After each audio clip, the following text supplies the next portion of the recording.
What do you think are some of the key mistakes that you see a lot of partners are making today? You know, something that you feel you guys can help them hopefully mitigate risk, mitigate missed opportunities that, you know, we could kind of talk about here today.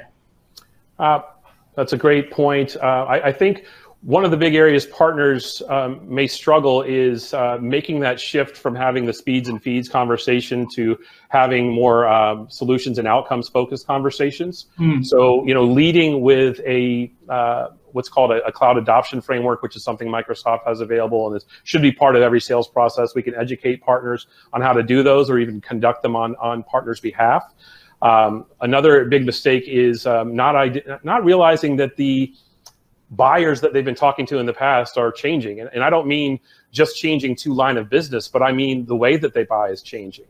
So the millennials are now moving into buying positions, and they've grown up in an atmosphere where their customer experience, or should I say consumer experience, has been all digital, and they've been able to do their research on their own.